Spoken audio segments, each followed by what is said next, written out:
Hey Blue Letter Bible family, welcome back to our daily devotionals. Today we're going to be looking really quickly at Matthew chapter 28, and we're going to be in verse 17. Now, of course, this is right before Christ ascends into the heavens, right before the Great Commission, and we have a very interesting verse here that I want to quickly cover. I'm reading the Legacy Standard Bible, and in chapter 28 of the Gospel of Matthew, in verse 17, it says, "And when they saw him, they worshipped him, but some doubted."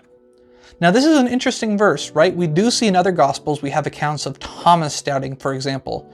But if you look very closely, there are some other instances where there was some disbelief or hesitation, right? Almost like this is too good to be true, right? And I think this is here for a couple different reasons. One, and I think the most encouraging, is to immediately disprove the theory that this was some hallucination of the disciples, right? It puts here that no, there was doubt. This wasn't just something they all came up with. This wasn't some story they created. It's something that happened that they had trouble grasping. They had trouble realizing was true. But I also think it's an encouragement for us and a call to us. We all have doubts. We all have those seasons, those times when we struggle with our faith, with what's happening in the world around us, whatever it may be.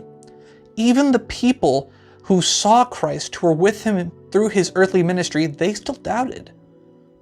It doesn't mean that they weren't saved. It doesn't mean that they weren't followers of Christ.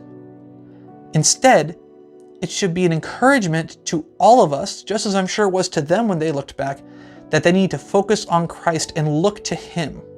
Don't worry about what's happening in the world around you. Look at what's happening in the lens of Christ knows what's going on. Christ has a plan for me, and Christ is right here beside me and is mediating for me before the Father. So I hope this is encouraging to you and that you turn your focus to Christ. I know the world is a crazy place right now, and it always will be. So nothing new under the sun, as Scripture tells us. I hope this was a blessing to you. God bless.